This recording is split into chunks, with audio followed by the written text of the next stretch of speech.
Berbicara tentang Tengku Amir Hamzah, tentu kita akan mengingatnya sebagai seorang sastrawan. Sedikit yang mengingat peran beliau sebagai seorang birokrat, mungkin karena masa jabatannya yang relatif singkat.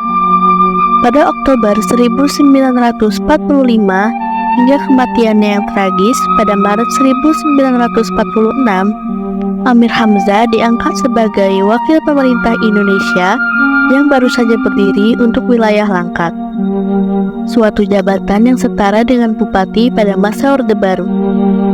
Selama mengemban amanah tersebut, beliau berhasil menyusun administrasi pemerintahan, bahkan meresmikan divisi lokal Tentara Keamanan Rakyat atau cikal bakal dari TNI. Dalam jajaran sastrawan Indonesia, ia lebih sering dianggap sebagai penyair Melayu religius mistik. Sedikit yang menyadari perannya dalam Pujangga Baru. Kecintaannya pada tanah air membuat seluruh karyanya tak satupun menyentuh istilah Eropa. Padahal ia pernah mengecap pendidikan Barat. Dari tangannya, bahasa Melayu yang semula kaku menjadi begitu lentur, hidup, dan indah.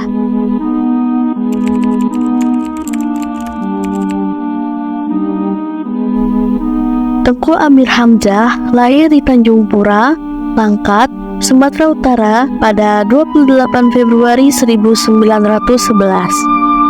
Ia terlahir dari kalangan feodal, yaitu keluarga bangsawan Melayu, dan merupakan cicit dari Sultan Musa, yaitu sultan dari Kerajaan Langkat.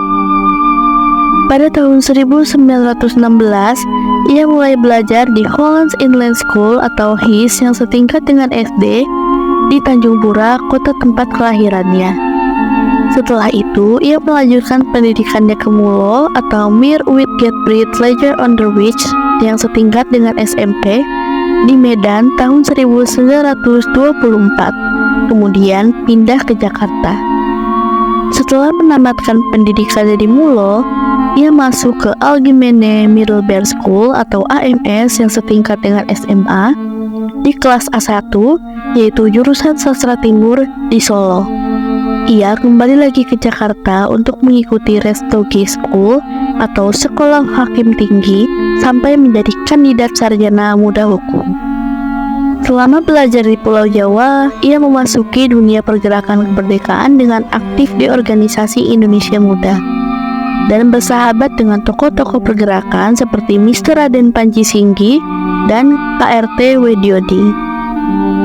Di tahun 1933, bersama Sultan Takdir Ali Syahbana dan Armin Pane, ia mendirikan majalah Pujangga Baru, majalah sastra yang mendobrak kekakuan sastra di zaman tersebut. Ia pernah menyalin Bhagavad Gita dan dimuat bersambung mulai tahun 1933 hingga 1935 di majalah Pujangga Baru.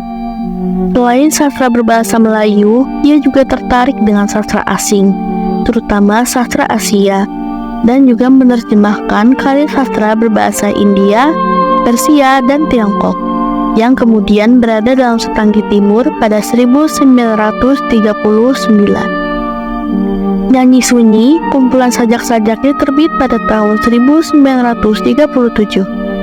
Karya-karya Amir Hamzah lainnya yang tercetak di majalah Pujangga Baru yaitu Panji Pustaka dan Timbul dikumpulkan dalam Buah Rindu tahun 1941. Meskipun ia duduk dalam kepengurusan redaksi majalah Pujangga Baru, namun namanya tak pernah tercantum sebagai redaktur. Jika membuat sebuah karya sastra, ia tidak pernah menggunakan gelar Tengku yang menunjukkan asal-usulnya sebagai seorang berdarah biru. Beliau dinikahkan tahun 1937 dengan Putri Kamalia, anak pamannya yang selama ini telah berjasa menyekolahkannya sampai ke Pulau Jawa, dan dianugerahi 5 orang anak, namun hanya 1 yang tumbuh dewasa karena 4 anaknya yang lain wafat di waktu kecil. Kemudian, ia menjadi pangeran dan bergelar Pangeran Indrapura. Pada masa penjajahan Jepang, ia termasuk anggota Balai Bahasa Indonesia yang salah satu tugasnya adalah membuat istilah modern. Revolusi sosial yang melanda kerajaan-kerajaan di Sumatera Timur pada tahun 1946 merenggut nyawa pahlawan bangsa ini. Penyair feodal yang demokratis ini akhirnya terpaksa menjadi korban revolusi dan wafat pada 20 Maret 1946. Namun menurut istrinya, mayat yang ditemukan ternyata bukan mayat Tengku Amir Hamzah. Pemerintah Indonesia mengakui perjuangannya dan menggelarinya pahlawan nasional di tahun 1977. Amir Hamzah sebagai Raja Penyair Pujangga Baru. Istilah Angkatan Pujangga Baru sebenarnya diambil dari majalah yang bernama serupa.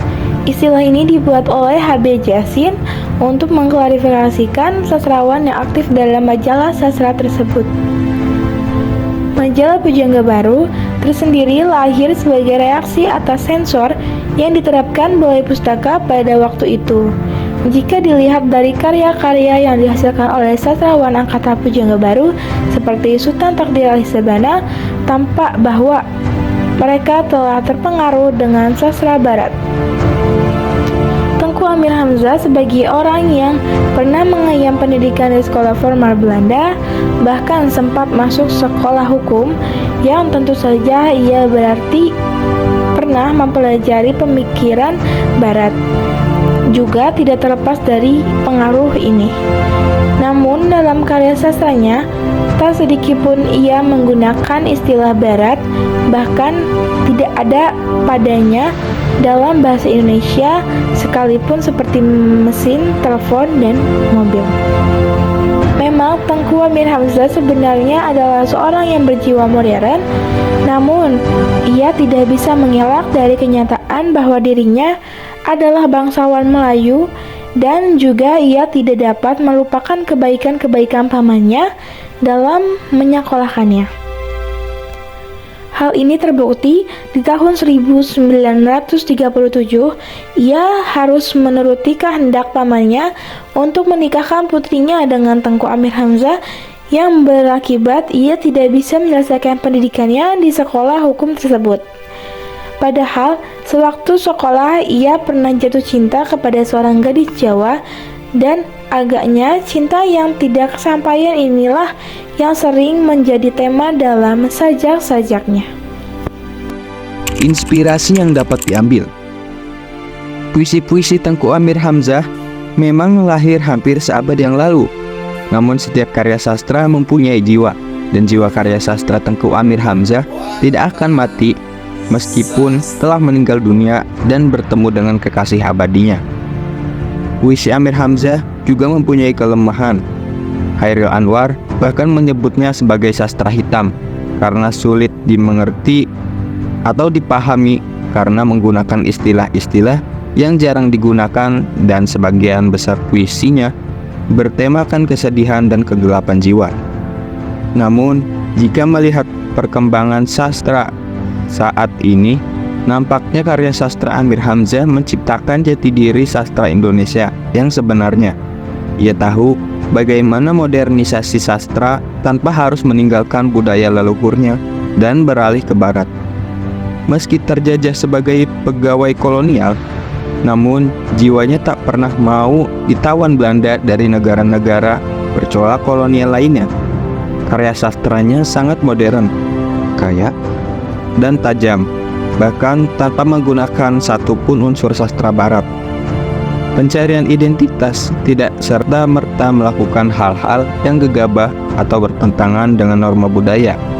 Sekalipun Anda tidak mendapatkan apa yang Anda inginkan, bukan berarti hidup tidak berguna, karena hanya bersama Tuhan semuanya pasti berakhir.